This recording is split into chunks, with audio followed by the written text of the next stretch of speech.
Politician disguises himself and asks for help, but a janitor hands him a note that makes him cry. Harrison Sterling was desperate. The chest pain had started 3 weeks ago, and now he could no longer hide the symptoms that left him breathless at the slightest effort. As a United States Senator, he couldn't seek out his private doctors without the information leaking to the press. That's when he decided to disguise himself as a beggar and try to get care at the public hospital on the outskirts of Chicago.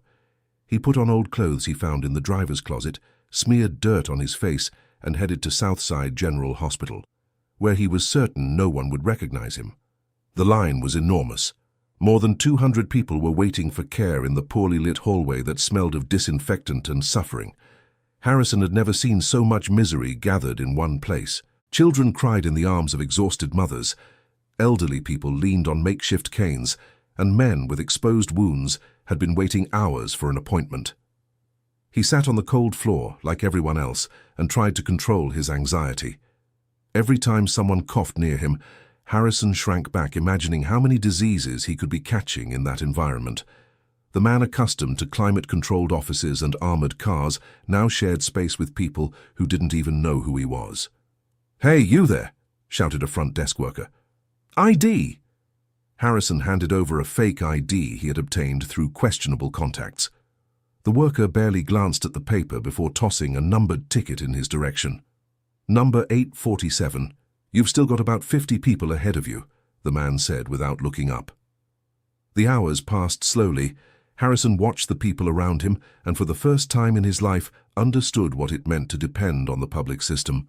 An elderly woman beside him said she had been there since 5 in the morning, trying to get an appointment with a cardiologist. "Son, I've been trying to get this appointment for 3 months now," said the woman with grey hair and trembling hands. "The doctor at the clinic said it's urgent, but around here urgent doesn't mean a thing." Harrison felt a tightness in his chest, and it wasn't just because of the illness. He had voted against increasing the public health budget the previous year, claiming the money would be mismanaged. Now he was seeing firsthand the result of his political decisions. Dear listener, if you're enjoying the story, go ahead and leave a like and especially subscribe to the channel. It really helps us who are just starting out. Now continuing. When he was finally called, it was already past 11 at night. The on-duty doctor, Dr. James Sullivan, was visibly exhausted after more than 12 hours on shift. Harrison explained his symptoms, but the doctor barely listened while filling out paperwork. Chest pain, shortness of breath. "It's probably anxiety," said the doctor without even properly examining Harrison. "I'll prescribe a sedative, and you can come back if it gets worse." "Doctor, please, I feel like it's something more serious," Harrison insisted, trying not to sound too desperate. "Look here, my friend." The doctor stared at him with irritation. "I've already seen 120 people today, half of them complaining about chest pain from stress. Take this medication and go home." Harrison left the office with a prescription for a muscle relaxant and an even heavier heart. He knew something was wrong with his body, but he hadn't been taken seriously. As he walked through the empty hospital hallway, a woman was cleaning the floor near the offices. It was Martha Jenkins, 52 years old, who had worked as a janitor at the hospital for over 15 years. She wore a blue scarf on her head and moved the mop with precise motions, the result of years doing the same job. When she saw Harrison pass by, something in his face made her stop cleaning. "Excuse me," she said in a low voice, looking around to make sure no one was listening. Harrison stopped and turned to her, confused. "I know who you are," Martha whispered. Harrison's blood ran cold. His disguise had been discovered. "I don't know what you're talking about, ma'am," he tried to play it off. "Senator Harrison Sterling," she said, still whispering. "I've seen you on television several times." Harrison looked around desperately, looking for a way out or thinking about how to convince the woman not to tell anyone. His political career would be over if they found out he was sick and disguising himself to get treatment at the public hospital. "Please don't tell anyone," Harrison pleaded. "I can explain." "I'm not going to tell anyone," Martha said, going back to scrubbing the floor. "But you shouldn't have walked out of the office like that." "What do you mean?" "Dr. James is tired and treats everyone badly when he's in that state. But I heard what you said about your symptoms. My husband had the same signs 3 years ago." Harrison felt a glimmer of hope. Maybe that woman knew something that could help him. "And what happened to your husband?" Martha stopped cleaning again and looked directly into Harrison's eyes. "He was fine, but only because he got treatment in time. You need someone who understands the heart." "Do you know someone?" "I do. Dr. Arthur, a retired doctor who treats people in the community. He was a cardiologist here at the hospital before retiring. Now he treats anyone in need for free." Harrison couldn't believe that a cleaning woman was offering him better medical help than he had received at the hospital. "Why are you helping me?" he asked, genuinely curious. Martha kept cleaning for a few seconds before answering. "Because everyone deserves to be treated with dignity when they're sick, even senators." There was something in her voice that Harrison couldn't decipher. It wasn't anger or contempt, but it wasn't affection either. It was an almost cold neutrality that left him uncomfortable. "Where can I find this doctor?" "Tomorrow at 7 in the morning at Sacred Heart Church in Southside. He sees patients there every Tuesday, but go early because the line is long too." Harrison thanked her and left the hospital even more confused than when he had arrived. Not only had he failed to get a proper diagnosis, but now he depended on the help of a cleaning woman to get medical care in a church on the outskirts. The next morning, Harrison put on the same disguise and headed to Sacred Heart Church. The Southside neighborhood was even poorer than he had imagined. Exposed brick houses crowded together in narrow alleys, dangerously dangling electrical wires cut across the sky, and the smell of sewage mixed with smoke from wood-burning stoves filled the air. The church was simple, with peeling walls and cracked stained glass windows, but there was a line of about 30 people waiting outside. Harrison joined the line and looked around. Most were elderly and visibly poor people, some barefoot, others in torn clothes. At exactly 7 o'clock, an old man with completely white hair, thick-rimmed glasses, and a white coat opened the church doors. It was Dr. Arthur Bennett, 71 years old, who dedicated his Tuesday mornings to treating, free of charge, those who couldn't afford a private appointment. "Good morning, everyone," said the doctor, his voice firm despite his age. "Let's start another day. You can come in order." Harrison waited his turn, watching how Dr. Arthur treated each patient. Unlike the hospital doctor, he listened attentively, examined carefully, and explained each diagnosis in detail. He spent at least 20 minutes with each person. By the time Harrison's turn came, it was already almost noon. Dr. Arthur received him with the same care he had given everyone else. "Have a seat, son. Tell me what you're feeling." Harrison described the symptoms again. Dr. Arthur asked several questions about the intensity of the pain, when it appeared, and whether there was a family history of heart problems. Then he examined Harrison with a stethoscope, took his blood pressure, and asked him to do a few movements. "From what I can see, you have signs of cardiac arrhythmia," said Dr. Arthur seriously. "It's nothing to ignore." "Is it serious?" asked Harrison, feeling his stomach churn. "It could be, if it's not treated properly. You'll need more detailed tests. An electrocardiogram, an echocardiogram, and some blood work." "How much does that cost?" "Through the public system, it could take months to get them. Privately, about $2,000. Harrison felt momentary relief. $2,000 was nothing to him, but how could he get the tests done without revealing his identity? "Doctor, I have a complicated situation," Harrison began. "I can't have these tests done using my real name." Dr. Arthur looked at him with curiosity but didn't ask questions. "I know a lab that runs tests for people in irregular situations. Fake documents, people without registration, that kind of thing.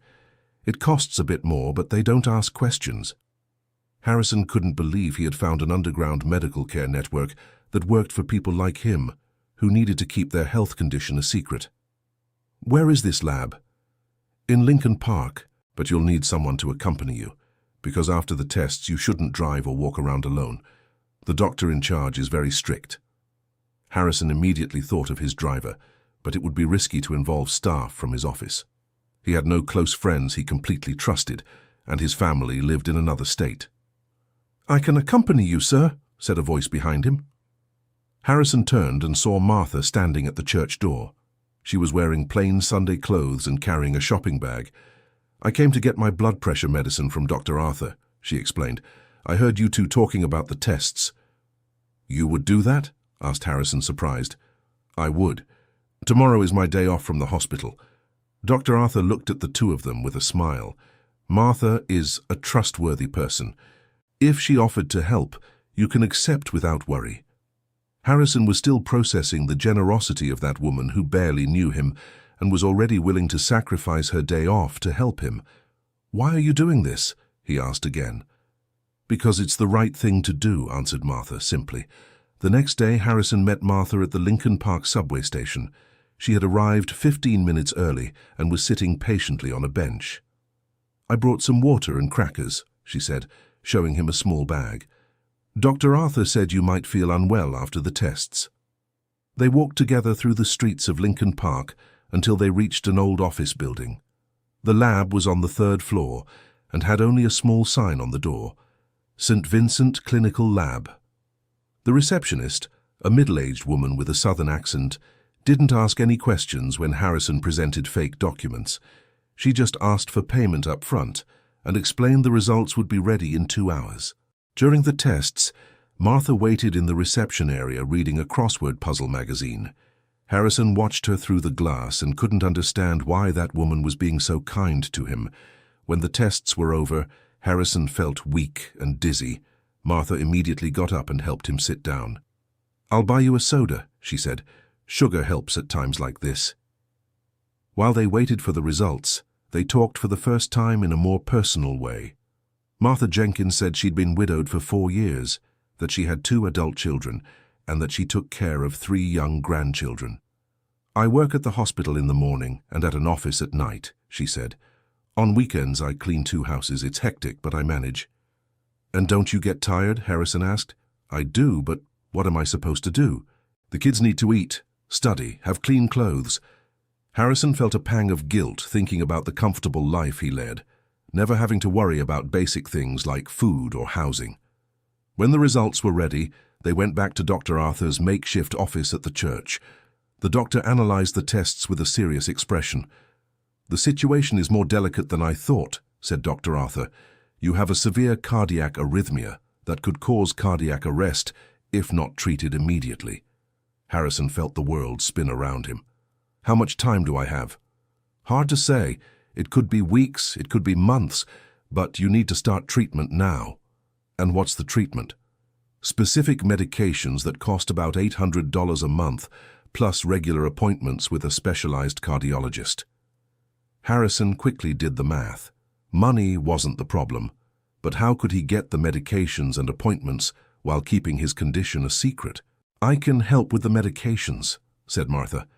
Harrison and Dr. Arthur looked at her in surprise. "What do you mean?" asked Harrison. "I've worked at the hospital for 15 years. I know pharmacists, nurses, other doctors. I can get the medications you need without asking questions. But they'll cost $800 a month." "Leave that to me," said Martha, avoiding Harrison's gaze. Dr. Arthur prescribed the medications and explained in detail how Harrison should take them. He also recommended changes to his diet and lifestyle. Dear listener, if you're enjoying the story, go ahead and leave a like and, most importantly, subscribe to the channel. It really helps us who are just starting out. Now continuing. In the following days, Harrison began taking the medications that Martha managed to get through her contacts. He felt a gradual improvement in his symptoms, but the guilt of depending on that woman consumed him. He decided to discreetly investigate Martha's life to better understand who was the person saving his life. Through contacts at the hospital, he discovered information that left him deeply disturbed. Martha really did work 3 jobs. Besides the cleaning at the hospital and the office, she cleaned houses on the weekends. The 3 grandchildren she cared for were the children of her only daughter, Patricia, who had lost her life in a car accident 3 years earlier. But the information that shocked him the most was discovering that Patricia had worked as the pedagogical coordinator at Bright Futures Public Daycare, which had been shut down 5 years earlier due to lack of funding. And the one who had signed the decree closing the daycare was him, Senator Harrison Sterling. Harrison vaguely remembered that case. At the time, he was under pressure to cut public spending, and closing some municipal daycares seemed like a necessary measure to balance the budget. He had signed the document without thinking much about the human consequences behind that decision. Now he was discovering that Martha knew perfectly well who he was and the role he had played in her family's life. Her daughter had lost her job when the daycare closed, fallen into a deep depression and never fully recovered. Harrison spent days tormented by this discovery. Why was Martha Jenkins helping the very person responsible for her family's tragedy? Was it some kind of elaborate revenge? Was she planning to expose him publicly at the right moment? The tension became unbearable. Harrison decided to confront Martha about what he had discovered. They agreed to meet in the square in front of the church, at the time she usually left the hospital. "I know about your daughter," Harrison said, getting straight to the point. Martha stopped walking and stared at him. "I know you've known who I am since the first day," Harrison continued. "And I know I was responsible for closing the daycare where she worked." "So what?" asked Martha, showing no surprise. "Why are you helping me? You should hate me." Martha sat down on a bench in the square and let out a deep sigh. "At first I really did hate you," she admitted. "When Patricia lost her job, she fell into a deep sadness that never went away. She said she felt useless, that she wasn't good for anything anymore." Harrison felt his chest tighten. For 2 years, she tried to find another job in education, but she couldn't. The depression only got worse. She could barely take care of her own children. "I'm sorry," said Harrison, his voice choked with emotion. "I didn't know the consequences." "You didn't know, or you didn't want to know," Martha shot back harshly. Harrison didn't know how to respond. The truth was that he really hadn't thought about the people who would be affected by his political decision. "But I forgave you," Martha continued, surprising Harrison. "What do you mean?" "My daughter, before she passed, left me a letter.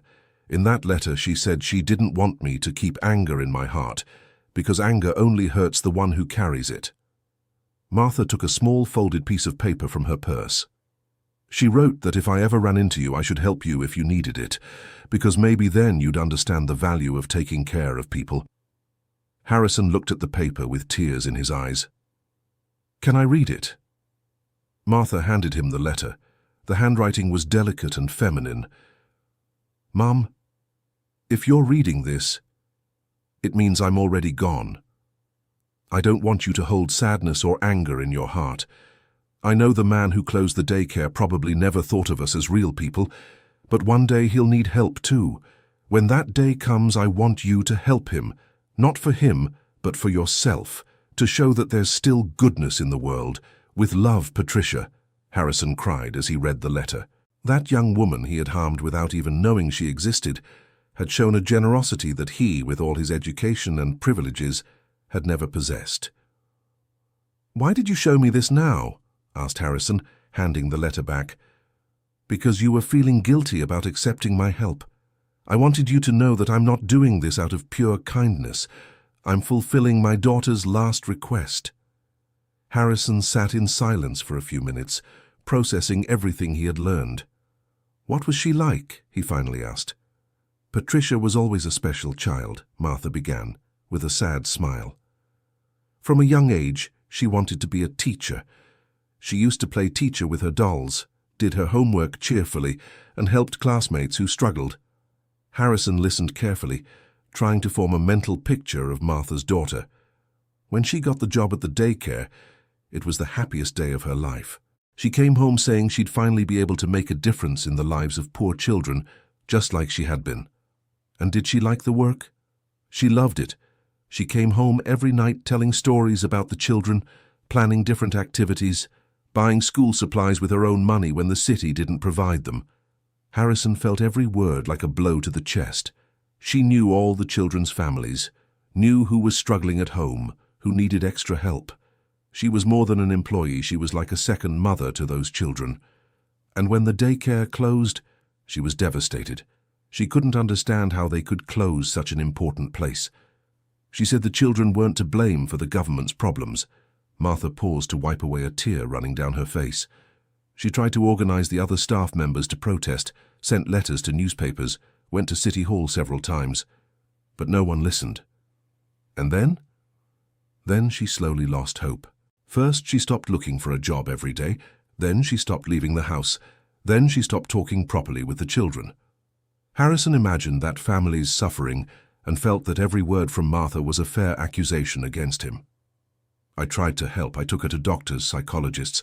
I tried to cheer her up in every way, but it was as if she had lost her purpose in life. And her children. The children suffered a lot seeing their mother that way. The oldest, Caleb, is 12 years old and became responsible for the younger siblings. The middle one, Chloe, 8 years old, started having nightmares. And the youngest, Ethan, 5 years old, didn't understand why his mother no longer played with him. Harrison felt as if a giant rock were on his chest. When Patricia passed away in the accident, in a way it was almost a relief, Martha admitted. She hadn't really been alive for a long time. How can you forgive me knowing all this? Because holding on to anger won't bring my daughter back. And because you're not a monster, you're just a man who made decisions without thinking about the consequences. Harrison stayed quiet for a long time, absorbing everything he had heard. I want to do something to make up for it, he said finally. You don't need to. You're sick. You need to take care of yourself first. No, I need to do something. For your daughter, for you, for the daycare children. Martha looked at him curiously. What do you have in mind? I don't know exactly yet, but I'll find a way to fix at least part of the damage I caused. In the following days, Harrison began to discreetly research the consequences of the daycare's closure.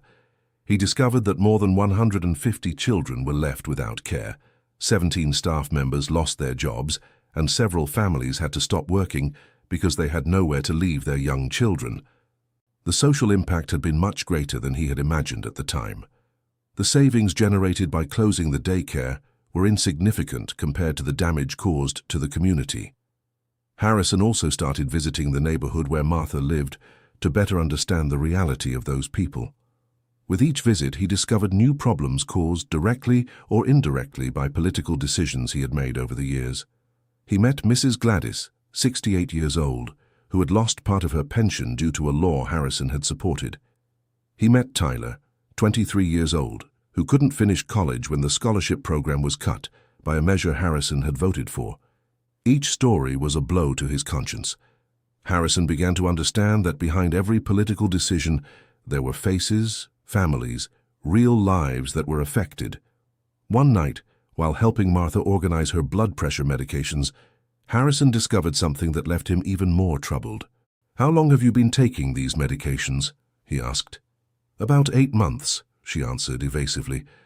And when did the blood pressure problems start? Martha hesitated before answering. Around the time Patricia passed away. Harrison immediately connected the dots.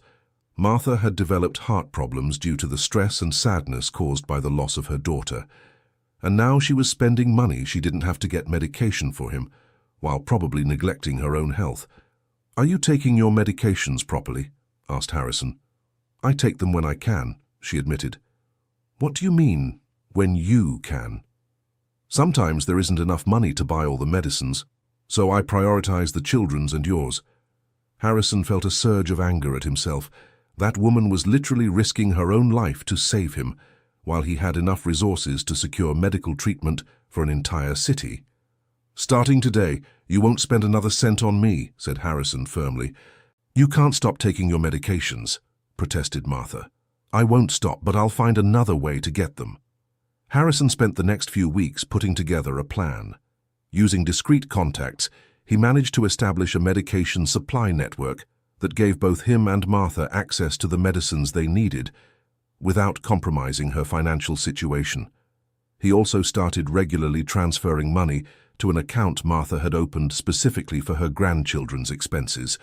She initially resisted, but Harrison insisted it was the least he could do. However, Harrison knew money wasn't enough to make up for the harm he had caused. He needed something bigger, more meaningful. That's when he had the idea of reopening the daycare. He began studying the feasibility of using his own resources to re-establish care for the community's children.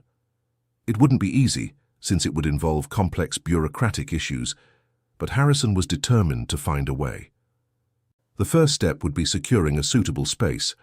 Harrison spotted an abandoned warehouse in the south side that could be renovated to serve as a daycare. The owner was willing to sell at a reasonable price. The second step would be getting authorization from the city government to operate. That would be complicated, since Harrison would have to use his political influence without revealing his identity as a beneficiary of the clandestine medical services. The third step would be hiring qualified staff and purchasing the necessary equipment. Harrison calculated the initial investment would be around $500,000, plus about $50,000 a month for maintenance. Dear listener, if you're enjoying the story, go ahead and leave a like and, most importantly, subscribe to the channel. It really helps us who are just starting out. Now continuing. Harrison didn't tell Martha his plans right away. He wanted to be sure it would be feasible before raising expectations. He spent 2 months quietly working on the preparations. He used third-party companies to buy the property, hire architects for the renovation project, and start the bureaucratic process. Everything was done through front men to maintain his anonymity. During that period, Harrison continued his treatment with Dr. Arthur, and his health condition improved significantly. The medications were controlling the arrhythmia, and he felt more energetic. But the physical improvement didn't lessen the emotional weight he carried. Every conversation with Martha, every story he heard about life in the outskirts, every memory of Patricia made him deeply question his life choices. One afternoon, while waiting for his appointment with Dr. Arthur, Harrison met Mrs. Mabel, a 72-year-old woman who single-handedly cared for 6 young grandchildren. "My son got involved with drugs and disappeared into the world," Mrs. Mabel told him. "My daughter-in-law couldn't handle the pressure and vanished too. That left me to take care of the children."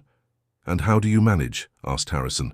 "I sell candy outside the school, do some sewing when work comes up, and ask for help at church.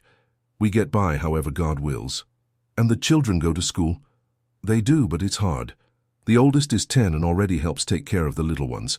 Sometimes she can't go to school because she has to stay with the younger kids while I work." Harrison thought about Martha Jenkins' grandchildren, who were in a similar situation, and about how many other families lived the same reality. "Ma'am, did you know there used to be a daycare here in Southside?" Harrison asked. "I sure did. My youngest granddaughter even got to go for a few months before they closed it down. That daycare was a blessing. The kids had a safe place to stay while we worked." "And why did it close?" "They say it was a lack of government funding. But I think it's a lack of interest, plain and simple. Politicians only remember us during election season." Harrison felt every word like a slap in the face. Mrs. Mabel was right in her assessment of politicians, including himself. When his turn for the appointment came, Harrison told Dr. Arthur about his plans to reopen the daycare. "That's an excellent idea," the doctor said. "This community desperately needs a safe place for the children to stay." "Do you think it can work?" "If it's done with seriousness and dedication, absolutely, but it can't be something superficial. It has to be a long-term commitment." Harrison assured him he was ready for that commitment. 3 weeks later, Harrison finally decided to tell Martha about his plans. They arranged to meet at the square where they had talked about Patricia. "I have a surprise for you," Harrison said, barely containing his excitement. "What kind of surprise?" "I'm going to reopen the daycare where your daughter worked." Martha looked at him in disbelief. "What do you mean?" Harrison explained the entire project in detail. The land had already been purchased, the architectural design was ready, the permits were being processed, and the daycare was expected to be up and running within 6 months. "And why are you doing this?" Martha asked, still processing the information. "Because it's the right thing to do. Because your daughter was right when she said the children weren't to blame for the government's problems." Martha was silent for a long time, gazing at the horizon. "Patricia would be happy," she said at last, tears in her eyes. "I'd like to do something more," Harrison continued. "I'd like you to be the educational coordinator at the new daycare." "Me? But I don't have the training for that.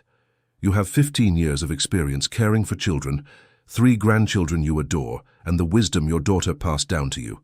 On top of that, I'll arrange a training course for you. But I already work 3 jobs. You'll be able to quit the others.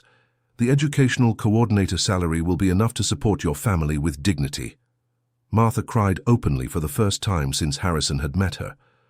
"Why are you doing all of this?" she asked between sobs. "Because you taught me that it's possible to forgive without forgetting, to help without expecting anything in return, and to remain dignified even in the midst of suffering."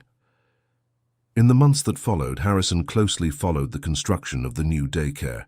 Always in disguise, he visited the site regularly to check on the progress. The community began to grow excited at the prospect of having a daycare in the neighborhood again. Mothers who had lost their jobs because they had nowhere to leave their children began to dream of going back to work. Harrison also arranged scholarships so Martha could take an educational management course at a private university. She studied on Saturdays and Sundays, determined to be ready for her new role. During this time, Harrison's health continued to improve. Dr. Arthur was impressed with the evolution of his cardiac condition. "Have you changed something in your life?" the doctor asked during a checkup. "I've changed a lot of things," Harrison replied. "I stopped carrying so much weight on my back." "What kind of weight?" "Guilt, mostly. And I also started seeing the world differently." Harrison had truly changed profoundly. He began questioning every political decision he made, always thinking about the human consequences behind the numbers and statistics. In the Senate, his colleagues started noticing a change in his behavior. Harrison began defending social programs more vehemently, especially those related to early childhood education and public health. "You're different, Harrison," Senator Michael Thorne commented during a session. "More sensitive to social issues." "I'm learning to be a better politician," Harrison replied without giving details. 6 months after the start of the construction work, the Bright Futures public daycare was officially reopened. Harrison managed to work the political angles to get the city government to cover part of the operating costs, ensuring the project's sustainability. The inauguration was an emotional event for the whole community. More than 300 people showed up, including parents, children, staff, and residents of the South Side. Martha, now wearing her uniform as educational coordinator, gave an emotional speech during the ceremony. "This daycare represents so much more than just a place to leave our children," she said, her voice steady. "It represents hope, a future, and proof that there are still people willing to do good." Harrison watched the speech from a distance, still disguised as a resident of the neighborhood. He felt a sense of pride, unlike anything he had ever experienced in his political career.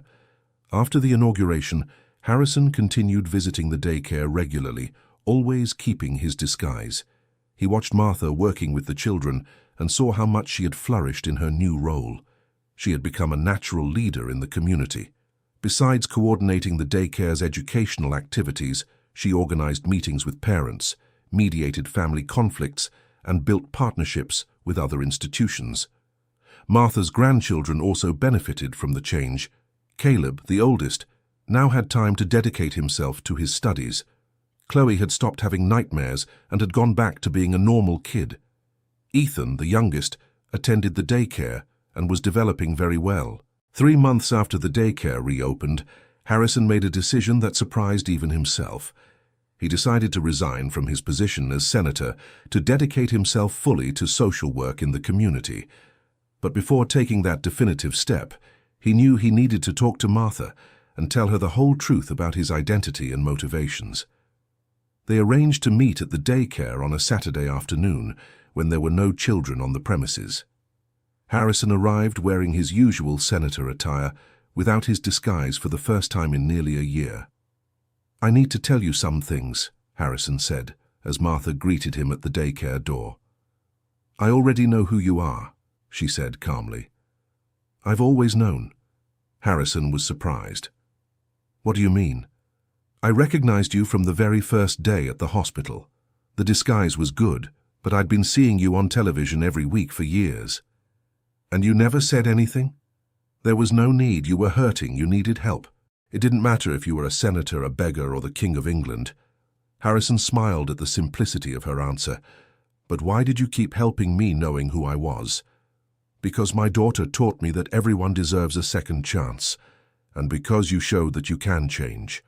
Martha led Harrison in to see the daycare's facilities. Everything was impeccably organized and decorated with the children's drawings. "You want to see something?" Martha asked, leading Harrison to a wall where several photos hung. Among the pictures of children, staff, and daycare activities, There was a photo of Patricia in a gold frame. She was smiling, surrounded by small children. "This was my daughter," Martha said with affection.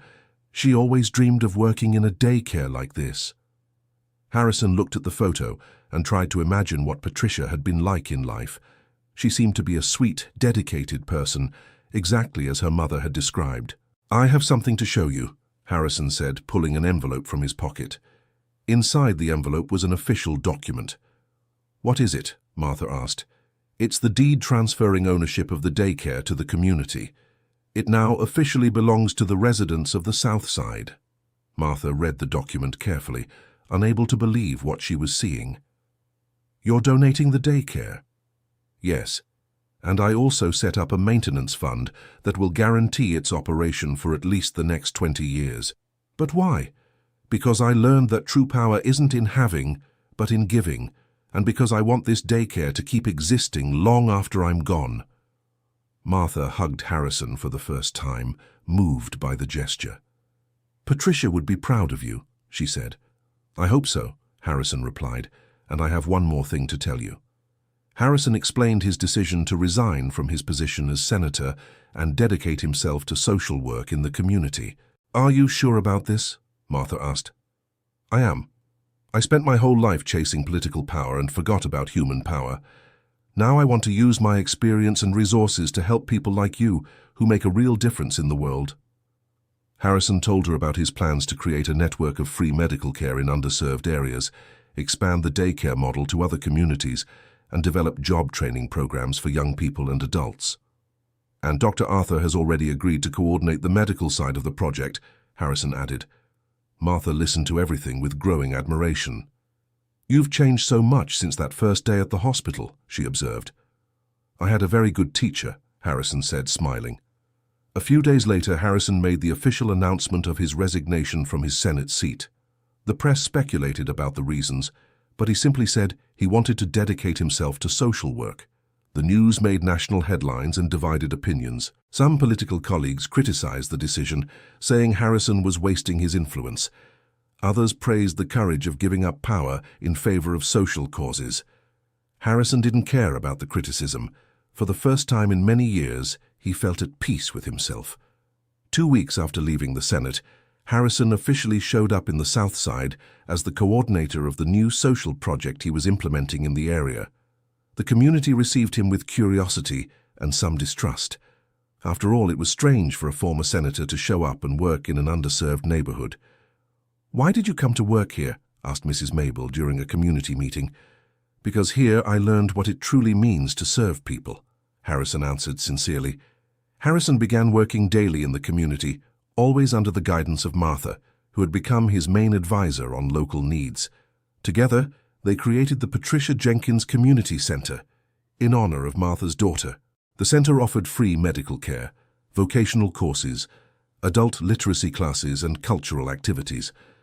Dr. Arthur officially joined the project, bringing other retired doctors willing to volunteer. The medical care that previously operated precariously out of the church now had proper facilities and modern equipment. Harrison also managed to secure partnerships with universities so that medical, nursing, and other healthcare students could intern at the community center. The project grew quickly and began to draw attention from other underserved communities, which asked to implement similar models in their regions. 6 months after leaving the Senate, Harrison had found a completely different purpose in life. He woke up every day excited to work in the community, solve people's practical problems, and see concrete results from his efforts. His health also remained stable. Dr. Arthur said he had never seen such a quick recovery from cardiac arrhythmia. "The best medicine for you was changing your life," the doctor joked during a routine checkup. Harrison agreed. The constant stress of political life had been replaced by a calmer, more meaningful routine. One afternoon, while organizing school supplies that had been donated to the daycare, Harrison found Martha sitting alone in one of the classrooms, gazing thoughtfully out the window. "May I keep you company?" he asked. "Sure. I was just thinking about life," Martha replied. "About what?" "About how things have changed. A year ago, I was just a cleaning lady working 3 jobs to get by. Today, I'm the coordinator of a daycare and I help run a community center. And how do you feel about those changes? Happy, but also scared. Sometimes I worry this is all a dream and I'm going to wake up. Harrison sat down beside her. It's not a dream. It's the result of your hard work, your dedication, and your ability to forgive. Do you think Patricia would be proud of me? I'm absolutely certain she would be. You've honored her memory in the most beautiful way possible. Martha smiled and pulled a new photograph from her pocket. This is the new picture I'm going to put on the wall, she said, showing an image of the daycare packed with children playing. It came out beautiful. You know what the best part is? Martha asked. What? It's that now the kids from the South Side have the same future Patricia dreamed of for them, a safe place to learn, play, and grow. Harrison looked out the window and saw dozens of children playing in the daycare yard. They were the sons and grandchildren of people he had indirectly harmed with his political decisions, but who now had a better chance at life. Can I ask you something? Harrison said. Sure. Have you completely forgiven me? Martha looked him in the eyes before answering. I forgave you a long time ago. Actually, these days I even thank God for having met you. What do you mean? Because you showed me that it's possible for a person to truly change, that no matter the mistakes of the past, there's always time to choose to be better. Harrison felt his eyes well up, and you showed me that true power lies in serving, not in being served. They sat in silence for a few minutes, watching the children play. There's something I never told you, Martha said, breaking the silence. What? The day Patricia passed away, she left 2 notes. One I showed you that afternoon in the square. And the other? Martha took another folded piece of paper from her purse. This one she left to be delivered on the day the daycare reopened. Harrison took the paper with trembling hands and read, If you're reading this, it means the daycare has reopened, and my mother has fulfilled my request to help those in need. I want you to know that I hold no grudge against whoever closed this place. I understand that difficult decisions have to be made, but I hope that one day that person will understand the value of what existed here. If that happens, if they truly change, then my passing will have meant something. Take good care of my mother and of the children of this community. With love, Patricia. Harrison finished reading the letter with tears streaming down his face. She knew you would come back, said Martha softly. How could she know? I don't know. Patricia was always special, had a wisdom I never quite understood. She believed that good people always find a way to find each other again. Harrison carefully folded the paper and returned it to Martha. Can I make a copy of this letter? You can, but why? I want to frame it and put it in my office, to always remember why I'm doing this work. That night, Harrison reflected on his entire journey since the day he had entered the hospital in disguise. In less than 2 years, his life had completely changed.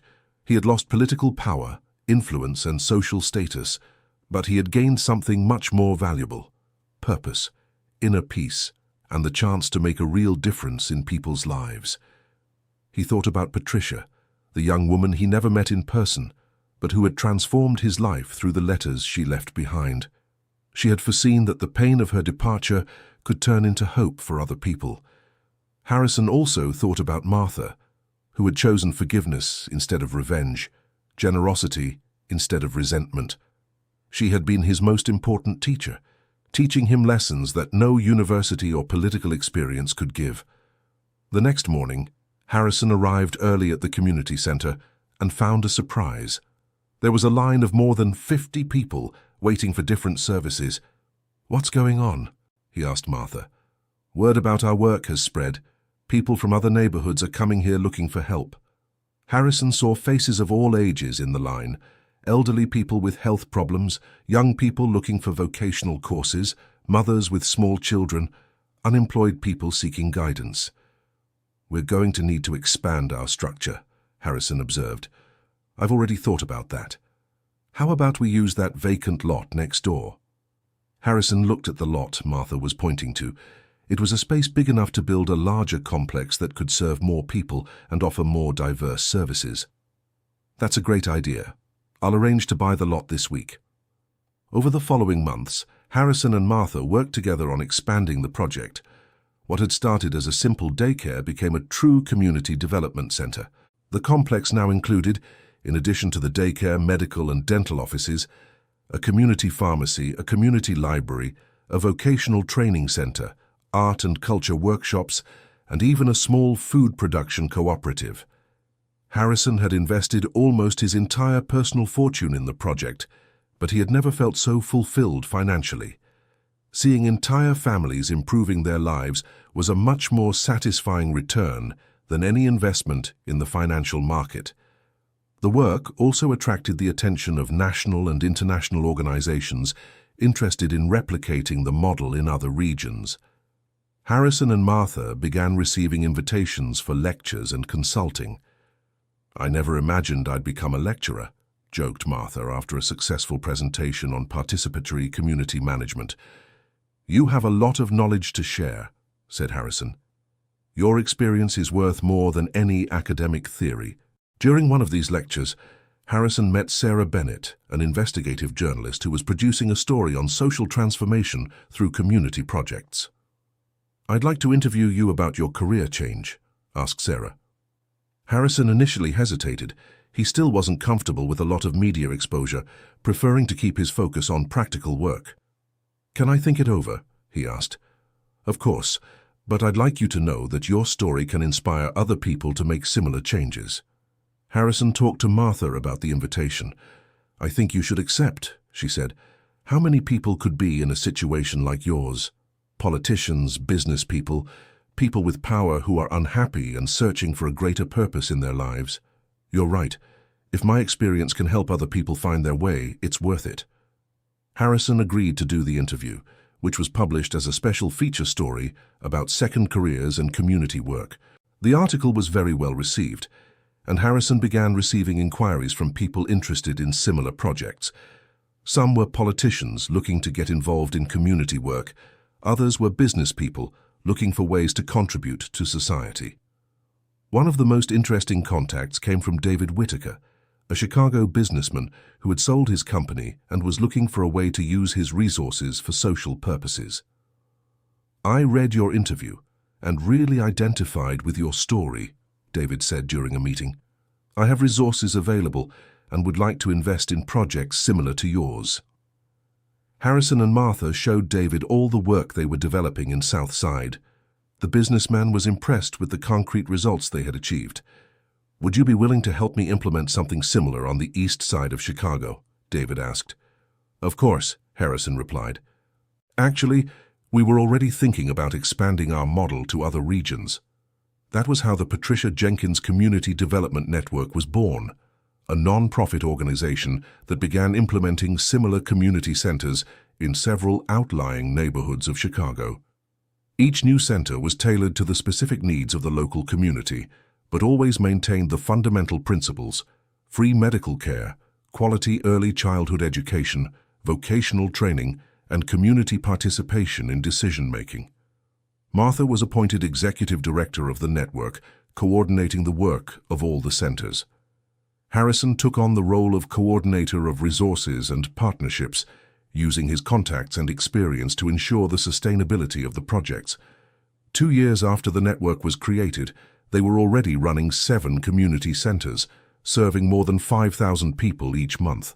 The model had proven effective and was being studied by universities as an example of sustainable social development. On a Monday morning, Harrison arrived at the original center in Southside and found Martha organizing a photo exhibit at the entrance to the building. "What's this?" he asked. "An exhibit about the story of our 3 years of work," she replied. "I want people to see how we started and how far we've come." Harrison looked at the photos, which showed everything from the daycare's early days to the network's newest centers. There were images of children playing, adults graduating from vocational courses, and families receiving medical care. "This one here is my favorite," said Martha, pointing to an image in which Harrison was playing with several children in the daycare playground. "Why this one?" "Because it shows you being just a regular person, without any special title or position. Just someone who enjoys being with children. Harrison smiled as he looked at the photo. Indeed, in that image, he didn't look like a former United States senator or a social project coordinator. He just looked like a happy man playing with children. "You know what impresses me most about this exhibit?" Harrison said. "What?" "It's that every photo tells a story of transformation. Not just mine or yours, but hundreds of people whose lives were changed," Martha agreed. "And to think it all started with you looking for a doctor disguised as a beggar." They laughed, remembering that first meeting at the hospital. "And you recognizing my bad disguise," Harrison finished. "It wasn't that bad," Martha joked. "It's just that I saw you on TV every week." That afternoon, they received a visit from a delegation of educators from other countries interested in learning about the network's model. Harrison and Martha gave a complete presentation of the results achieved. "What was the main challenge you faced?" asked an Italian educator. "The main challenge was overcoming the community's initial distrust," Martha replied. "People were tired of unfulfilled political promises." "And how did you manage to overcome that?" "By working with the community, not for the community," Harrison explained. "All important decisions are made in assemblies with the residents." "Another fundamental thing was complete transparency," Martha added. "All expenses are public and audited by the community itself." The delegation was impressed with the level of organization and popular participation in the projects. At the end of the visit, the delegation coordinator made a proposal. "We would like to invite you to present this model at an international conference on social development in Geneva." Harrison and Martha looked at each other, surprised. "It would be an opportunity for you to share your experience with organizations from around the world," the coordinator continued. "Can we think about it?" Martha asked. "Of course, you would have 2 months to prepare." After the delegation left, Harrison and Martha talked about the invitation. "What do you think?" Harrison asked. "It's an incredible opportunity, but it also scares me a little," Martha admitted. "Why?" "I've never traveled outside Brazil. I've barely left Chicago in my life." Harrison understood her concern. "We'll go together. I'll help you with everything you need." "What if I say something silly in front of all those important people?" "You won't say anything silly. You have the most valuable experience anyone can have. Practical knowledge about social transformation." Martha thought about the invitation for a few days. Harrison didn't pressure her, knowing it was a difficult decision for her. A week later, she arrived at the center with a decision made. "I'm going to accept the invitation," she said, determined. "What made you decide?" "I thought about Patricia. She always dreamed of making a difference in children's lives. If our experience can help projects in other countries, it's as if she were helping children all over the world." Harrison smiled at her answer. "I'm sure you'll do very well at the conference." The next 2 months were filled with intense preparation. Harrison helped Martha organize the presentation, translated the materials into English, and accompanied her in rehearsals. Martha, in turn, dedicated herself to studying social development in other countries so she could make appropriate comparisons during the presentation. End of story. So, dear listener, what did you think of this story of transformation and forgiveness? Tell us in the comments which part moved you the most, and if you know someone who went through a similar life change. Leave a like if the story touched you, and subscribe to the channel so you don't miss other inspiring stories like this one.